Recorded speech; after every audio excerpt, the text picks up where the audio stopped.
Chắc hẳn là quý vị đang thấy một cái sự setup khá là hoành tráng trên sân khấu. Khi thấy đạo cụ trên sân khấu 100 cái hộp cạc tông rồi với quá trời con số luôn, hoang mang quá, không biết chương trình lại đưa ra một cái thách thức gì để đầy ải thí sinh đây. Và ngày hôm nay, người siêu phàm sẽ mang đến những điều phi thường. Thưa quý vị, đây là một người mà chúng tôi đã phải cất công mời bạn đang sống ở Philippines phải bay về Việt Nam để tham gia. Và dĩ nhiên đây là người Việt Nam. Chúng tôi mời các bạn cùng theo dõi.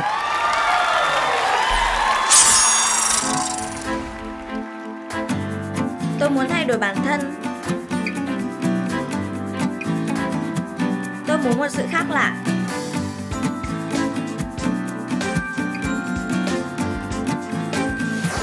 Tôi muốn tìm một ngã rẽ mới trong cuộc đời. Và tôi sẽ làm được.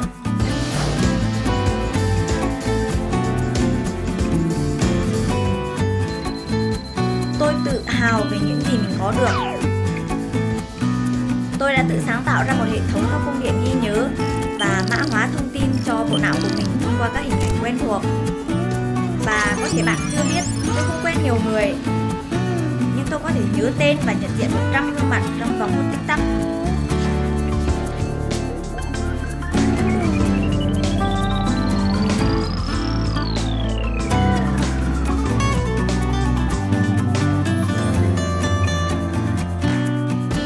Tôi tính toán không giỏi, nhưng với 300 con số để nhớ hết trong vòng 5 phút sẽ không là vấn đề gì đối với tôi.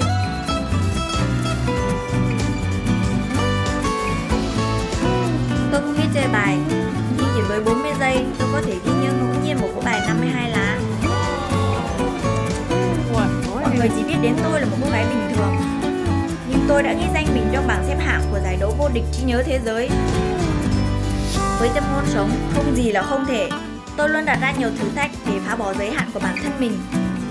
Và đến với chặng đua lần này, tôi, Mai Tường Vân, sẵn sàng tham chiến với tất cả các đối thủ để trở thành một siêu trí tuệ Việt Nam.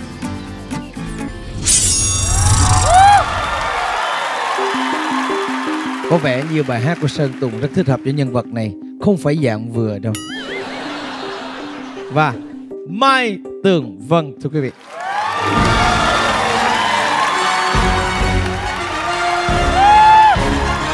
Chào em. Dạ, em chào anh Trấn Thành, chào các vị khán giả. Em là Mai Thị Tường Vân, hiện tại đang sinh sống và làm việc bên Philippines ạ. Tại sao em lại làm việc ở bển? Dạ, tại vì em thích khám phá và làm việc ở nhiều nước. Vậy tại sao phải là Philippines mà không phải là những nước khác? Trước đây thì em học ở bên Đài Loan, sau đấy thì em sang Philippines làm việc. Và cũng có thể tương lai sẽ ở một đất nước khác hoặc là quay về Việt Nam. À vậy hả? Cho đến hiện tại thì em có ấn tượng đặc biệt với đất nước nào? Em thích Việt Nam. Có nghĩa là em muốn đi khám phá một vòng, sau đó là về lại đây. Dạ. Em thích nơi nào của Việt Nam? Em thích Thanh Hóa, quê hương em. Cho anh hỏi là cái này là em sở hữu nó hay là vô tình em phát hiện để rồi em luyện tập mà có? Do luyện tập ạ. Hồi xưa em là một cô gái như thế nào? Ngày xưa thì em cũng khá là nhút nhát và trí nhớ của em cũng bình thường ạ. Sau đấy thì khi mà em xem chương trình siêu trí tuệ thì em biết được rằng là tất cả mọi người đều có khả năng luyện tập để có trí nhớ siêu phàm. Ồ, em học ở trên mạng hay là có ai đó hướng dẫn em qua một cái trường lớp chuyên nghiệp chưa? Em có thông qua huấn luyện viên của Philippines ạ. Ok, hồi nãy em có nói trong cái clip là em đã tham gia những cuộc thi thế giới rồi đúng không? Em tham gia giải đấu vô địch trí nhớ thế giới lần thứ 25 tổ chức tại Singapore năm 2016. Và em giải mấy? Em là vận động viên có thời gian luyện tập ngắn nhất trong vòng 3 tháng. Và hiện tại là đứng thứ nhất Việt Nam. Hi, I am Juanita from the Philippines. I am the coach of Mai Thị Tường Vân. I saw her potential that she can be a good memory athlete, so I encouraged her to participate at the World Memory Championship 2016. After her participation, she became the #1 player in Vietnam. I am very happy and proud of her because of that. Tôi rất là thán phục, không có nghĩ rằng một cô gái nhỏ nhắn, xinh xắn như vậy mà làm nên một cái kỳ tích như thế. Có những con người chúng ta cảm thấy là không có cái gì đặc biệt thì hóa ra họ lại làm cái điều hết sức bất ngờ. Mệt rồi đó nha. Nghe gì đó tôi thấy tôi mệt rồi đó. Cho mình hỏi là tính từ cái thời điểm bạn bắt đầu luyện tập cái việc luyện trí nhớ là tới bây giờ là bao lâu rồi? Thực ra em luyện tập trí nhớ trong vòng 3 tháng ạ. Bởi vì năm 2016 thì em luyện 3 tháng, sau đó tham gia giải đấu vô địch trí nhớ thế giới. Và từ đó cho đến nay em không luyện tập thêm. Tại sao mình không luyện tập thêm trong khi mình biết đây là một tài năng? Tại vì lúc đó là gia đình em cũng xảy ra nhiều biến cố cho nên là em tạm dừng. Nhưng mà bây giờ mọi thứ đã ổn chưa? Em đã lấy lại cân bằng chưa? Thực ra ở bên Philippines cũng là một hình thức gọi là trốn tránh đó ạ. Trốn tránh phải không? Ok. Dạ. Anh nghĩ em cần một người đàn ông giúp em vượt qua những cái khó khăn như thế này. Em thấy anh Công Trí được không? Thành đạt, đẹp trai, giỏi thời trang, có nhiều thành tựu trong công việc. Anh thích một cái dạng người như vậy không? Anh Công Trí sau có tham gia Người Ấy Là Ai không anh?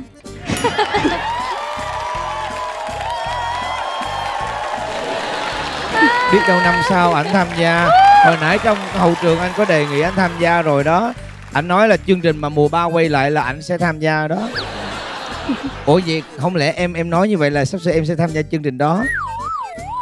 Dạ nếu anh ấy tham gia thì chắc có thể em cũng sẽ tham gia. Thôi chết rồi, thôi chết rồi.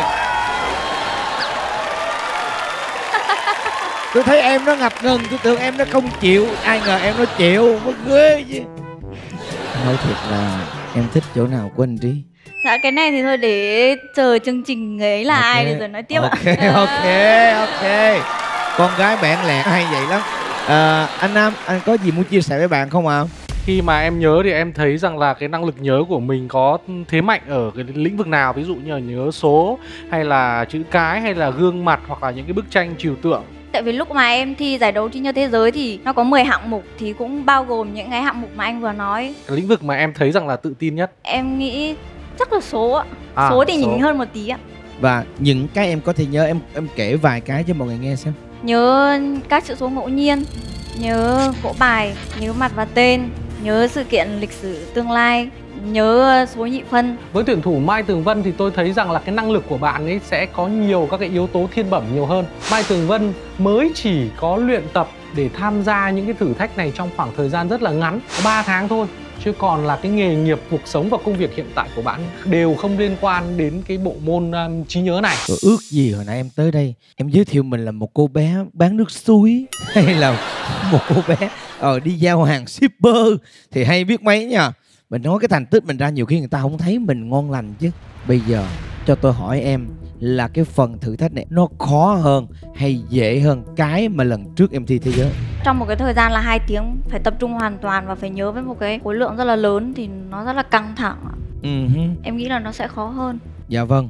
Đã từng thi giải thế giới nhưng mà cũng cách đây gần 3 năm rồi, cho nên là bây giờ mình cũng bắt đầu lại từ vạch xuất phát điểm thì mình cũng có chút áp lực. Thưa quý vị, thật sự nha mà nói đây là một khối lượng công việc rất lớn.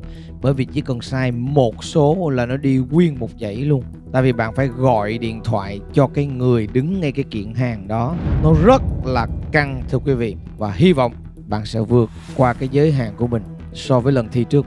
Dạ, em cố gắng lên, tôi tin bạn. Dạ, em cảm ơn. Cố lên. Mời em ghi nhớ.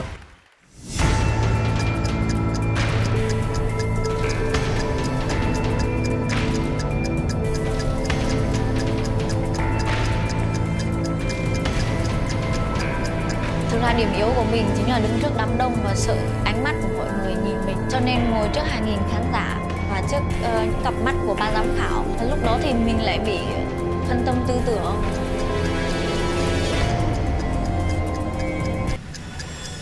...12 mã vạch và 10 số điện thoại trên 100 kiện hàng.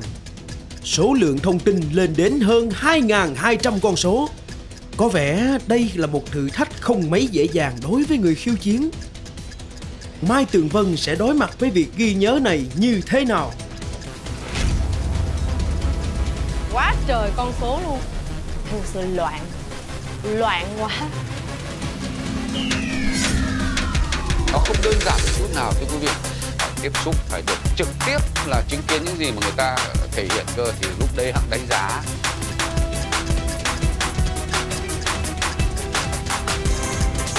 Cùng một lúc thì mình phải sử dụng 3 phương pháp, đấy là mã hóa, tưởng tượng liên kết và cung điện ghi nhớ thì mình mới có thể nhớ chắc chắn được là ở vị trí đấy con số là gì.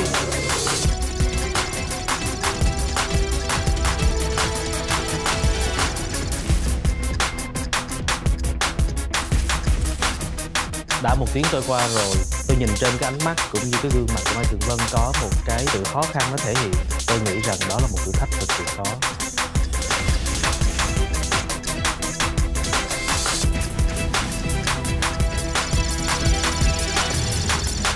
Càng về cuối thì khối lượng thông tin nhớ càng nhiều và thời gian càng ngắn, cho nên là mình phải tăng tốc để ghi nhớ trước 2 tiếng. Dưới cái áp lực cái thời gian ngắn và chúng ta phải ghi nhớ rất là nhiều cái dữ liệu, thì chỉ cần lệch đi một cái dữ liệu thôi thì chúng ta cũng không thể hoàn thành được.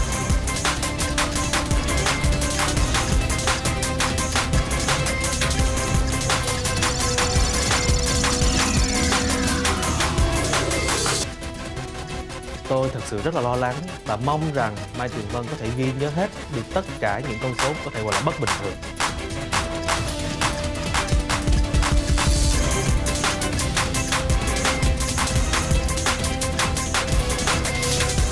Thế em xong rồi ạ.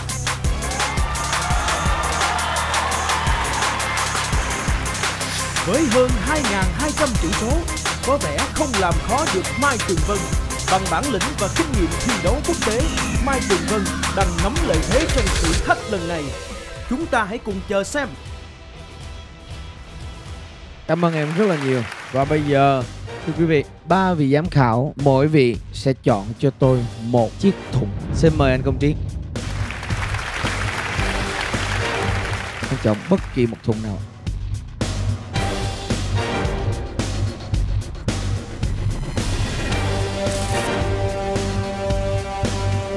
Tôi vẫn muốn cho cô bé này những cái thử thách thật sự khó, thì tôi cũng phải chọn chiếc thùng có những cái con số, những dữ liệu tương đồng với nhau. Tôi nghĩ rằng Mai Tường Vân sẽ tốn rất nhiều thời gian để có thể trích lục lại trí nhớ của mình để hoàn thành cái thử thách này.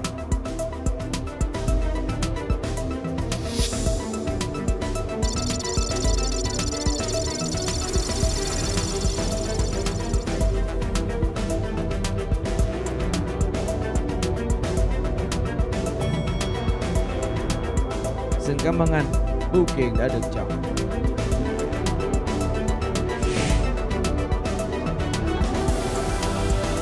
Tôi sẽ che thông tin lại. Xin camera quay cận vào bưu kiện của tôi. Thử thách đầu tiên. Bắt đầu. Mời bạn mở mắt.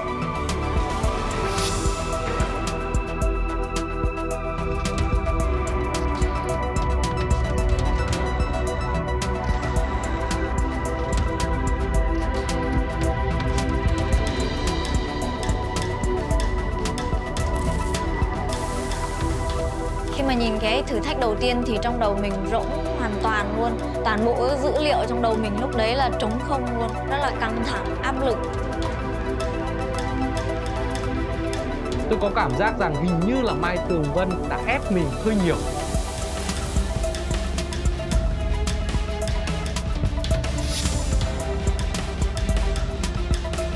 Khi tôi thấy Mai Tường Vân phân vân chưa chắc chắn một cái điều gì đó, tự nhiên lúc đó tôi cảm thấy cũng có một chút gì đó hối hận vì mình đã đặt cái thử thách nó rất là khó như vậy.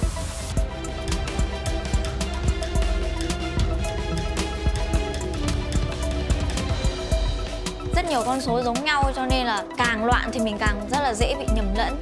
Và cái việc mình ghi những con số thì nó rất là khó khăn. Quý vị, bạn đã vừa viết được số điện thoại di động lên trên bảng vậy để bạn đang gọi cho chủ nhân của bưu kiện đó, không biết là có đúng hay không.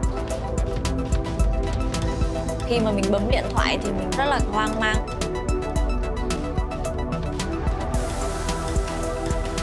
Chủ nhân của cái thùng này đang ngồi ở đâu? Bạn giơ tay lên xem.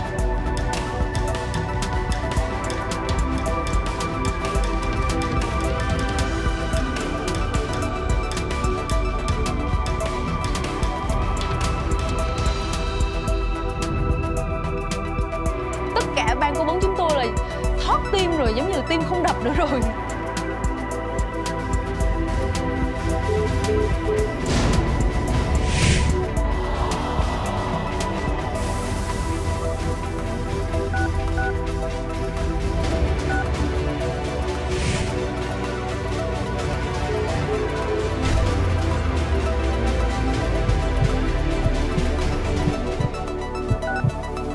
Khi mà tôi thấy Mai Tường Vân gọi rất nhiều lần mà không tìm thấy được chủ nhân của cái kiện hàng thì tôi nghĩ rằng có thể là do bị nhiễu một số thông tin gì đó.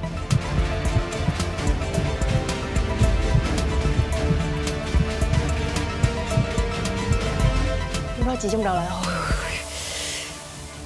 cầu xin van xin là Vân ơi nhớ đi, nhớ đi, nhớ đi.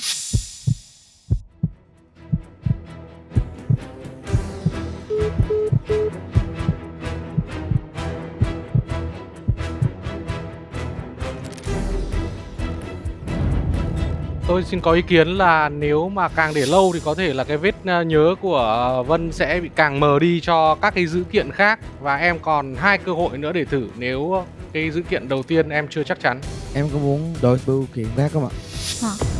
Dạ vâng. Chỉ có được 2 trên 3 thôi. Mà cái đầu tiên nó fail là bạn chỉ còn đúng 2 lần thôi để mà nhớ. Từ cái việc tự tin mình hoàn thành hết các thử thách, nhưng mà ngay cái thử thách đầu tiên thì mình bị fail thì thật sự thấy mất tự tin hoàn toàn luôn. Và mình rất là lo sợ phải đối diện như thế nào với 2 thử thách còn lại. Thời gian rất ngắn trong khi số lượng thông tin phải ghi nhớ quá lớn dường như đã khiến Mai Tường Vân rất căng thẳng. Chỉ còn 2 cơ hội cuối cùng, Mai Tường Vân sẽ lấy lại tinh thần và sự tự tin của mình để vượt qua thử thách này hay không? Như vậy chúng ta qua lần thử thách thứ 2 thưa quý vị. Xin mời anh Sâm. Tôi thì chắc chắn là may rồi.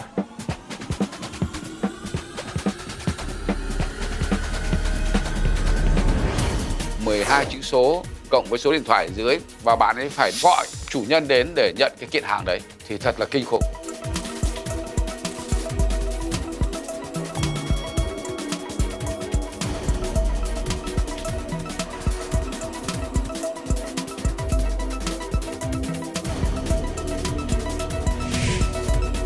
Áp lực ở thử thách đầu tiên là 100%, nhưng mà áp lực ở thử thách lần thứ 2 và lần thứ 3 là 200%, bởi vì thật sự là mình chỉ còn có đúng 2 cơ hội nữa thôi.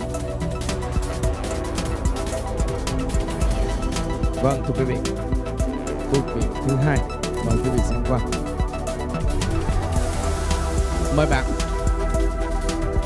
bắt đầu.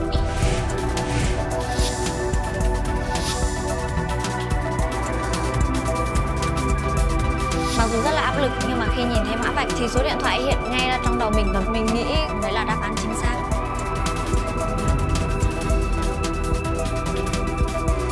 Khi mà hiện lên cái mã vạch trên màn hình thì Mai Tường Vân lục trong trí nhớ của mình đã bấm ngay số điện thoại để gọi. Tôi thấy Mai Tường Vân không có dụng trí. Cho hỏi chủ nhân của bưu kiện ở đâu?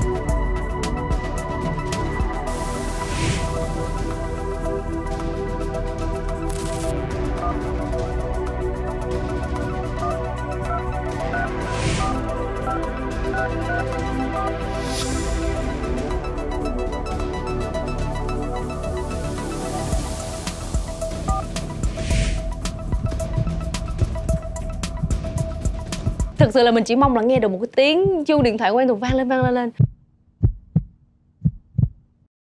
Thất bại ở lần thử thách đầu tiên chắc chắn sẽ tạo ra áp lực rất lớn cho Mai Tường Vân. Vậy ở thử thách lần thứ 2 thì Mai Tường Vân có truy xuất chính xác số điện thoại của chủ nhân bưu kiện này hay không? Chúng ta hãy cùng chờ xem.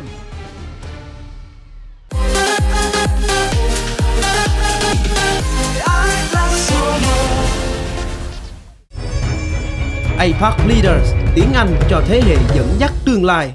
Cho hỏi chủ nhân của bưu kiện này ở đâu?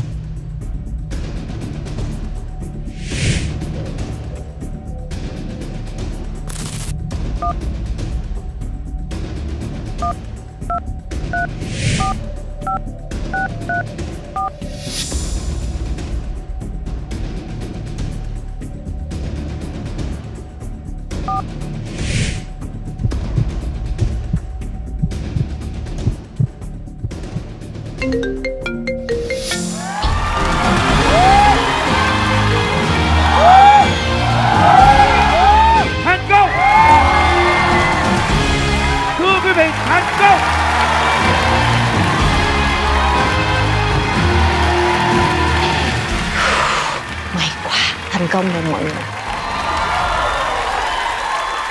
Tuyệt vời. Bạn có thể lên đây để chúng ta đối chiếu lại thông tin của nhau. Mời quý vị cùng theo dõi trên màn hình.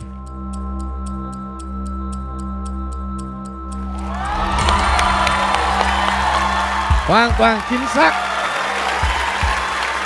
Thực ra thì tôi có một ý kiến là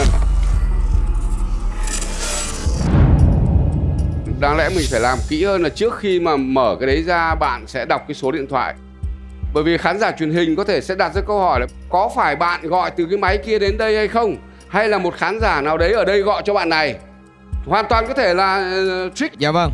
Bạn đừng xóa cái số ở trên bảng để bạn show ra thì nó sẽ rất là trùng hợp. Tôi nghĩ là nó thuyết phục hơn rất nhiều. Hoàn toàn đồng ý với ý kiến của anh Sâm. Và lần này là lần cuối và cũng sẽ là lần thuyết phục nhất. Mời Tóc Tiên. Theo Tiên đánh giá, nếu mà xét về khả năng trí nhớ ngắn hạn thì có lẽ là phần thi của Mai Tường Vân là một trong những phần thi khó nhất.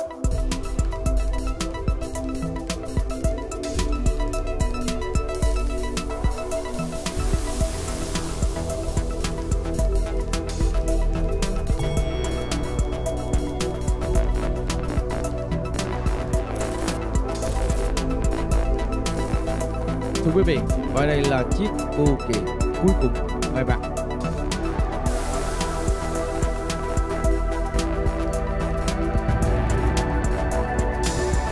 Ở thử thách thứ 3 thì khi hoàn toàn tự tin rồi thì khi mà nhìn mã vạch thì mình cũng ghi ngay được đáp án và nó rất là dễ dàng đối với mình.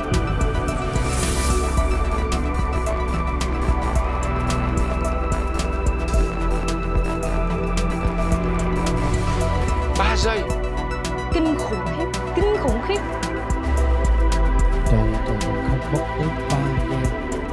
Chứng tỏ là nhà thiết kế Nguyễn Công Trí khó quá. Cuộc thi mà phải tìm ra được những cái nhân tài gọi là siêu trí tuệ của Việt Nam, đâu thể mà dễ dàng như vậy được.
Thành công, thưa quý vị.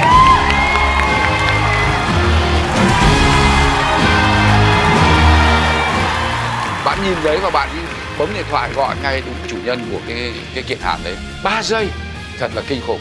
Vân chắc chắn sẽ là một đối thủ cực kỳ nặng ký của siêu trí tuệ Việt Nam. Mời bạn lên đây. Mời bạn để tờ giấy song song để đối chiếu. Thông tin hoàn toàn chính xác. Bạn đọc to số điện thoại của mình. 0987 82 9734. Yes. Và đây là đáp án bạn đã ghi trước khi bạn bấm điện thoại.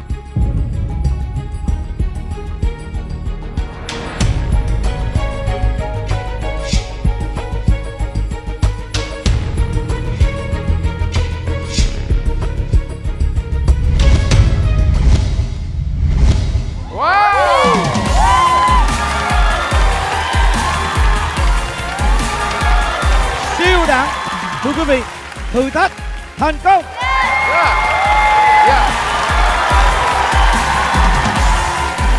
Bạn hiểu là giống như trong một cái dây chuyền sản phẩm đi thì có một cái nó bị lỗi. Nhưng mà rất may ở chỗ là Vân chỉ lỗi đúng cái đó thôi. Nó không hề ảnh hưởng tới đường dây hành trình của cái dữ kiện xung quanh. Làm với em với anh Trí có một cái duyên nợ gì đó. Người ấy là ai? Hồi nãy em nói ảnh là ai mà anh làm khó em dữ vậy? Tại sao cái con số đầu em phải nghĩ rất là lâu, trong khi hai cái người còn lại em chưa mất tới khoảng 3 giây nữa là em đã điền vào được rồi. Cái điều gì xảy ra trong cái đoạn hồi nãy? Cho đến bây giờ em vẫn không hiểu tại sao. Chết rồi, cô em yêu anh Trí thật rồi em ạ. Nhưng mà rõ ràng là hai cái lần sau là rõ ràng là cái thái độ mà mình muốn nhìn thấy và mình chờ đợi nhìn thấy ở Tức là bạn tức khắc luôn đúng không? Tức là ngay lập tức luôn. Ở một nhà vô địch về trí nhớ tại Việt Nam, rõ ràng bạn mang đúng cái phong độ của mình. Đúng rồi. Thưa quý vị, tất cả mọi người trên trái đất này đều trở nên ngu si khi tình yêu can thiệp vào mình. Và chỉ có tình yêu làm cho con người dại khờ ngay đúng cái khoảnh khắc đó, thưa quý vị. Bạn ơi, chết thật. Bạn có cảm thấy bực mình khi mà chính cái thùng tôi chọn lại làm bạn không đoán ra được con số? Dạ không, em không bực mình đâu ạ. Em chỉ cảm thấy rất là nói chung là cũng không hiểu bản thân. Anh muốn một lần nữa tâm phụt khẩu phụt, anh Trí chọn lại một cái thùng nữa, em phải giải được cái thùng đó thì thôi. Chúng ta phải giải được cái mối lương duyên này. Tình duyên phải có cái kết thúc tốt đẹp. Mời anh. One more time, give me baby one more time. Mình nghĩ là đã hoàn thành xong 3 thử thách rồi, nhưng mà khi mà anh Công Trí đưa ra thử thách thứ 4 thì mình cũng khá là bất ngờ. Lần đầu có thể do em, nhưng lần này vẫn không được là do ông Trí. Anh Trí. Tôi không biết với thử thách đầu tiên có phải do tôi cố tình để chọn cái thùng hàng với những con số như vậy để làm khó Mai Tường Vân hay không. Tuy nhiên với thử thách lần 2 này, tôi vẫn giữ cái lập trường của mình. Tôi vẫn phải cho cái thử thách này độ khó đối với Mai Tường Vân cao hơn cái sức tưởng tượng của ban giám khảo.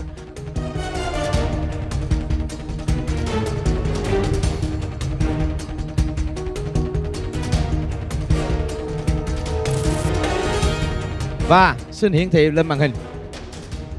Và bây giờ mời em nhìn thông tin cuối cùng.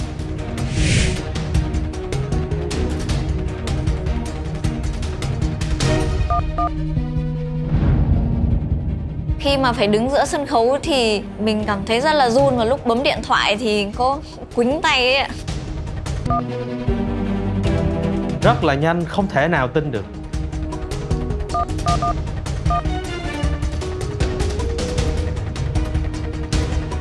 Đúng không?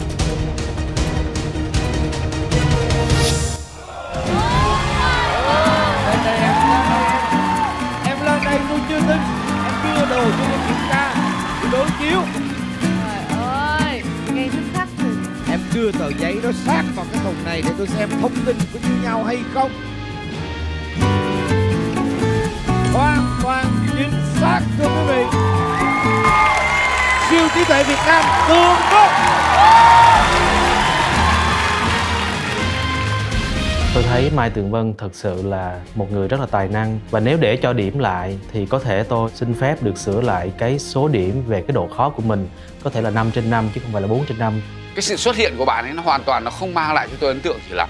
Nhưng mà sau khi bạn ấy thực hiện xong cái thử thách rồi thì mình mới thấy rằng đôi khi người ta nói rằng nhìn mặt mà bắt cành rong hóa ra không đúng. 2002 con số mà nó không có một cái mối liên hệ gì với nhau hết trơn. Em nhớ được như vậy, đối với anh nó là một cái điều không thể tưởng tượng nổi, chứ đừng có nói. Đối với anh là không khả thi luôn. Anh hỏi thật là từ cái lúc em thi đậu cho tới bây giờ là em không luyện tập cái gì nữa hết trơn á hả? Dạ vâng ạ, cũng hơn 2 năm rưỡi, gần 3 năm rồi. trời ơi. Trời ơi trời, cái gì xảy ra lại với em vậy? Em ơi, tôi tin chắc là khi em nói em qua Philippines để em tránh mặt gia đình vì một cái chuyện gì đó tế nhị. Cũng không phải là tránh mặt gia đình đâu ạ, tại vì là ở một đất nước khác để cho thoải mái tinh thần, để có thể quên đi những cái biến cố. Nói chung cái buồn đau, Dạ. cái biến cố của gia đình mình, đúng không? Vậy thì cái gì giúp cho em muốn quay lại để tham gia cái chương trình này? Cái lý do lớn nhất và duy nhất đó là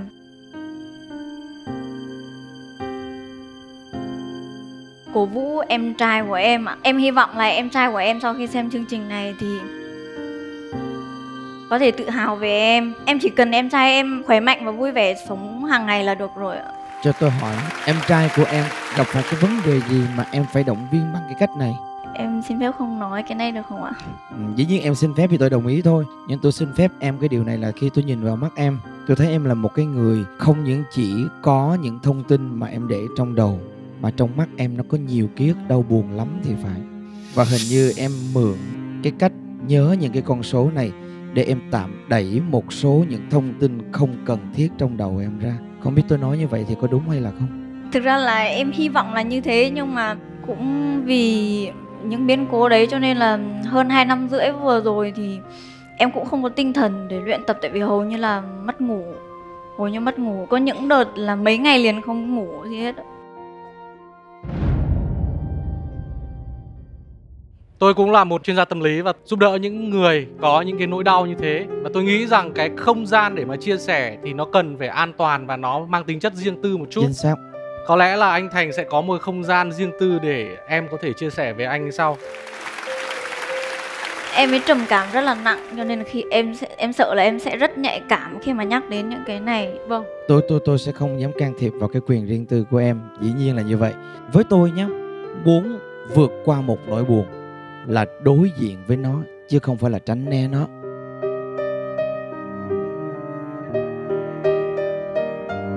Em ơi, chị nghĩ rằng là sau cái phần thể hiện của em vừa rồi, không chỉ chị mà tất cả các anh chị em, tất cả khán giả ở đây cũng như tất cả khán giả sẽ theo dõi truyền hình đều sẽ có một niềm tin rằng là em hãy bắt đầu trở lại với cái năng lực của mình, hãy bắt đầu luyện tập trở lại. Thực sự một niềm tin là như vậy. Chị mong rằng là sau cái cuộc thi ngày hôm nay em sẽ có một cái sự cân nhắc rằng là từ bây giờ tôi vượt qua được và tôi sẽ bắt đầu luyện tập lại trí nhớ của mình. Em có thể làm được cái điều này không? Em hy vọng là có. Tôi rất là chia sẻ cái ý tưởng mà Tóc Tiên vừa mới nói. Đấy là cái điều mà tôi cũng muốn nhắn nhủ với em. Vị trí của em đứng thứ nhất Việt Nam, mọi người kỳ vọng ở em hơn nhiều. Và tài năng của em không phải chỉ có ở trong cái ngày hôm nay với cái tiết mục này. Cho nên có thể cái điểm số mà tôi cho sau đây nó vẫn có một phần tôi đặt niềm tin. Và tôi cũng hy vọng rằng em sẽ lựa chọn cho mình một cái mục tiêu. Và khi trở thành một thành viên của biệt đội siêu trí tuệ Việt Nam, hãy cam kết với nó và hãy lấy nó để truyền cảm hứng cho em của em. Dạ, em cảm ơn anh ạ.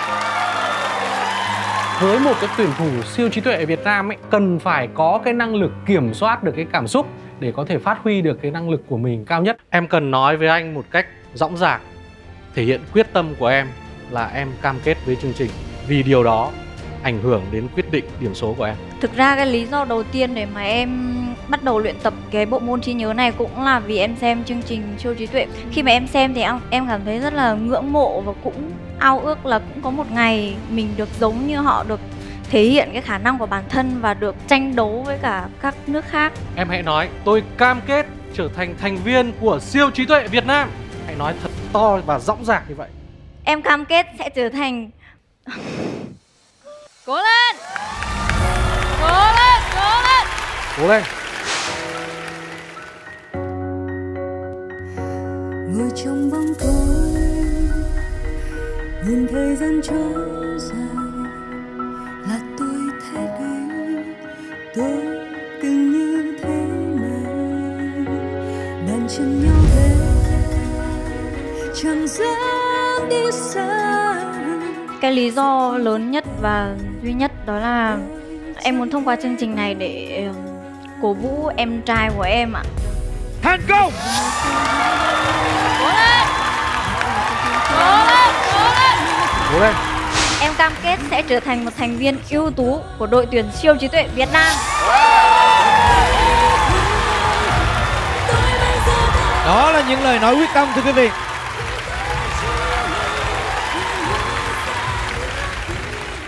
Nhiều thí sinh khác họ sẽ muốn được trở thành một thành viên của biệt đội siêu trí tuệ Việt Nam. Nhưng tôi biết là khi tâm lý của bạn đến đây, cái việc mà bạn muốn được ghi dấu trên một cái danh sách mới về thành tích nó không to lớn bằng việc chỉ muốn đơn giản là cho em mình một niềm tin. Và điều đó không hề sai. Tôi tin chắc là em sẽ có cái động lực ngày hôm nay để em làm lại một điều gì đó tuyệt vời hơn, không những chỉ cho em trai mà cho bản thân mình, cho một người Việt có thể đứng ở những cái nơi cao nhất để sánh vai với những người bạn quốc tế, để cho họ thấy vị trí của người Việt đang nằm ở đâu trên thế giới. Chúng ta xác định lại mục tiêu để đi nhé. Và đây là điểm số mà giám khảo cuối cùng sẽ dành cho phần thi của bạn.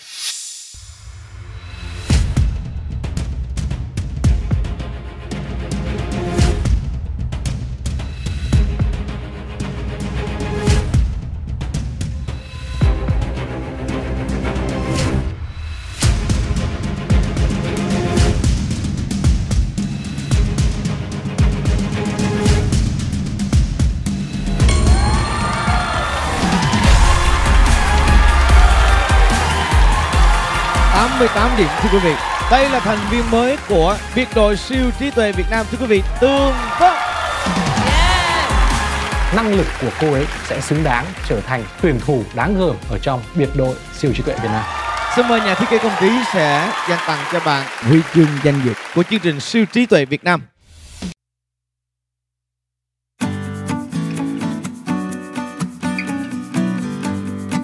Vị trí của ghế giám khảo tôi hồi hộp như thí sinh. Sao vậy?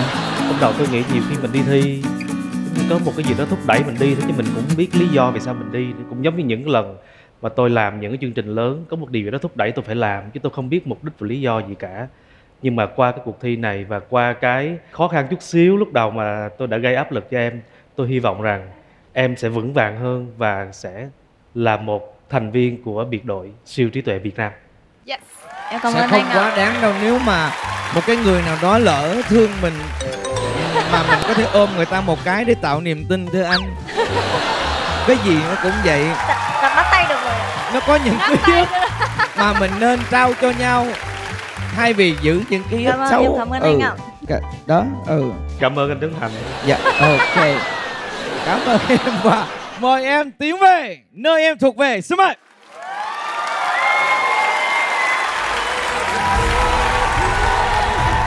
Tôi bây giờ đây kiên cường khi tôi là chính mình, người người sẽ yêu mình. Tôi như thật phi thường, tôi như một đóa hương dương khi ánh sáng chiếu vào rạng ngời như ánh sáng. Xin mời đặt vào tay nồng nhiệt cho thành viên mới của siêu trí tuệ Việt Nam, Tường Vân. Chiến thắng đầy thuyết phục của Mai Tường Vân mang đến cảm xúc mãnh liệt cho ban giám khảo và khán giả tại trường quay. Sự quyết tâm của cô gái đầy nghị lực này đã chứng minh một điều: trí tuệ không chỉ là trí não mà trí tuệ còn là cả trái tim. Và dù đến với chương trình với mục đích nào đi nữa thì quan trọng hơn hết là Mai Tường Vân đã chiến thắng chính bản thân mình trong chương trình ngày hôm nay. Em cảm ơn ạ.